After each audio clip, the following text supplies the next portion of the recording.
ಈ ಖಾಲಿ ಸೈಟ್ ನೋಡಿ, ಇದು ಹುಳಿಮಾವು ಕೆಂಪಮ್ಮ ಬಡಾವಣೆ ಸೆಕೆಂಡ್ ಬಿ ಮೈನ್ ರೋಡಲ್ಲಿ ಬರುತ್ತೆ. ಜನ ಬೇಕಾಬಿಟ್ಟಿ ಕಸ ಎಸಿತಾರೆ. ಎಸ್ದುಬಿಟ್ಟು ಆಮೇಲೆ ತುಂಬ ಜಾಸ್ತಿ ಆದಮೇಲೆ ಅದನ್ನು ಸುಡ್ತಾರೆ. ಸುಟ್ಟಾಗ ಹೊಗೆ ಬಂದಿದ್ದೆಲ್ಲ ಅಕ್ಕಪಕ್ಕದ ಮನೆಗೆ ಹೋಗುತ್ತೆ.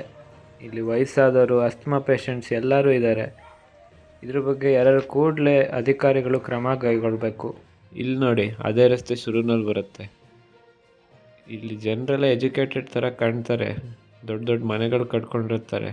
ಆದರೆ ಬೆಳಗ್ಗೆದ್ದು ಕಸದ ಗಾಡಿಗೆ ಕಸ ಹಾಕೋಕ್ಕೆ ಸೋಂಬೇರ್ತನ. ಇಲ್ಲಿ ಅರಕೆರೆ ವಾರ್ಡ್ ಅಧಿಕಾರಿಗಳಿಗೆ ವಿನಂತಿ ಮಾಡ್ಕೊಳ್ಳೋದೇನೆಂದರೆ, ಇಲ್ಲಿ ಯಾರು ಜನರು ಈ ಥರ ಕಸ ಹಾಕ್ತಿದ್ದಾರೆ ಅಥವಾ ಪೌರ ಕಾರ್ಮಿಕರು ಸರಿಯಾದ ಟೈಮಿಗೆ ಬರ್ತಾ ಇಲ್ಲ ಅಂದರೆ ಕೂಡಲೇ ಆ್ಯಕ್ಷನ್ ತಗೊಳ್ಳಿ.